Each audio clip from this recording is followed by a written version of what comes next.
All right, let's take a quick tour of the After Effects user interface. It is also helpful to have a basic idea about what's in the user interface and what to do if what you see on the screen isn't exactly what you expect. So you may be seeing a welcome screen when you open After Effects, and there are some shortcuts there, but for now we can actually just close it because we don't actually need it at the moment. So one thing to note before we continue is that there are lessons and some video references in this course that may not use the latest After Effects interface, but that is okay. After Effects has updated since, of course, its earlier versions, but essentially the recent versions look pretty much the same, so it hasn't changed that much. So don't worry about it if it doesn't look exactly the same panels should be there, and if not, we can always figure it out.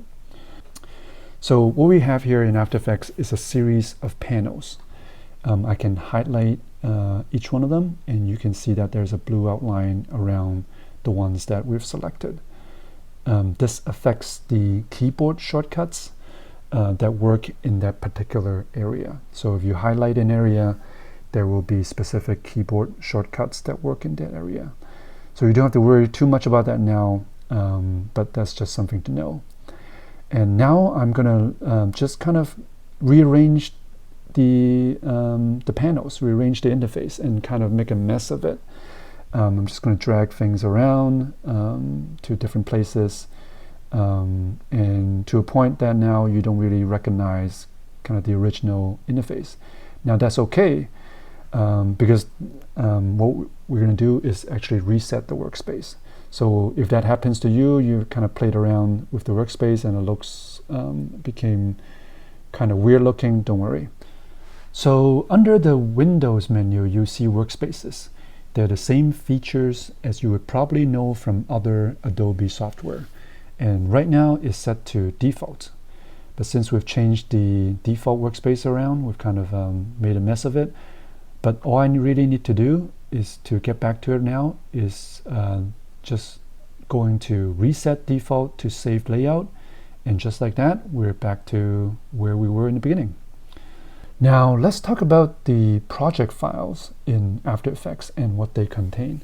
So obviously the After Effects project file contains everything in our After Effects projects, but I want to highlight two particular items within it that is important for us to know. Number one, of course, is our source media files.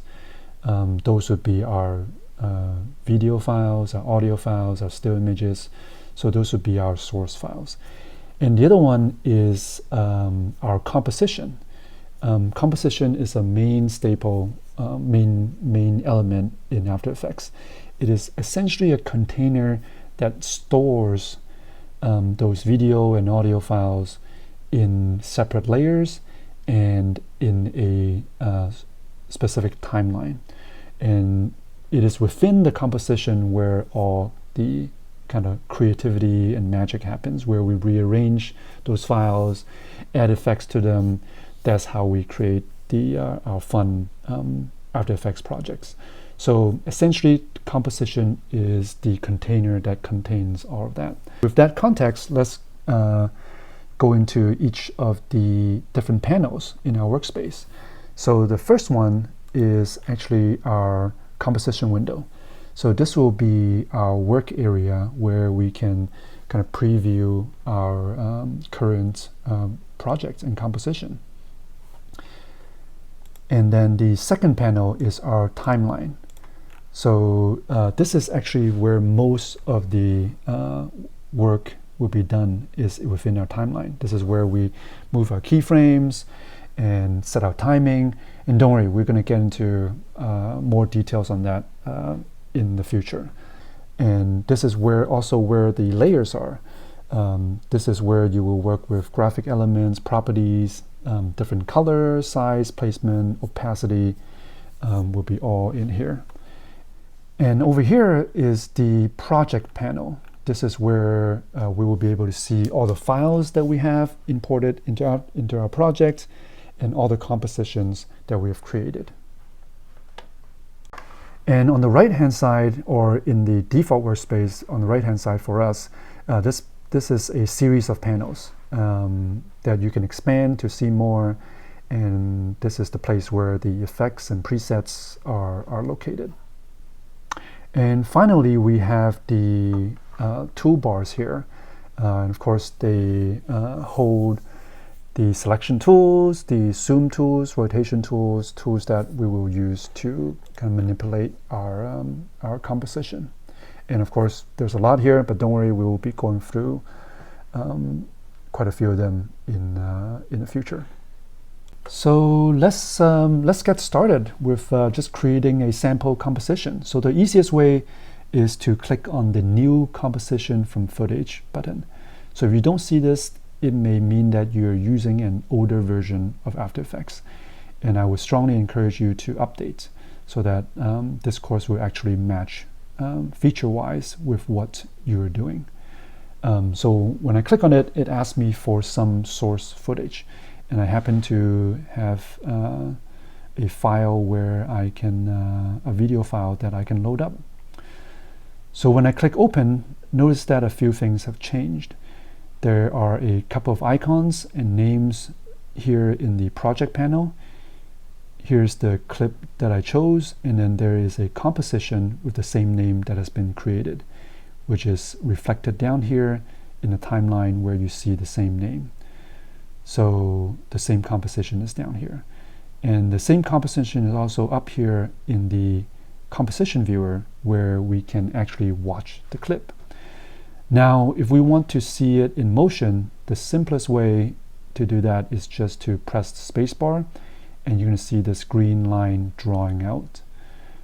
For me, it's going relatively quickly, so that it's playing pretty much in real time. So what happens here is that After Effects is trying to buffer the clip into RAM so that it can play it. But because our computer is relatively fast, the green line is going pretty fast. And now the green line is showing me that it is playing pretty well. And once the green line is done, it will be playing back at full speed. Now, one final thing I kind of want to mention is that the project file, no matter if we save it or change it, when we change the project, it actually does not affect the original clips or source files that we put into the project. So if I save a project, it actually doesn't impact the clips that I brought in. So let's say I've shortened a clip within the project. Even though I saved the project, it does not affect the original clip. So for here, I'm just going to choose File, Save. It will be a .aep file. I can change the name to, let's say, my first project.aep.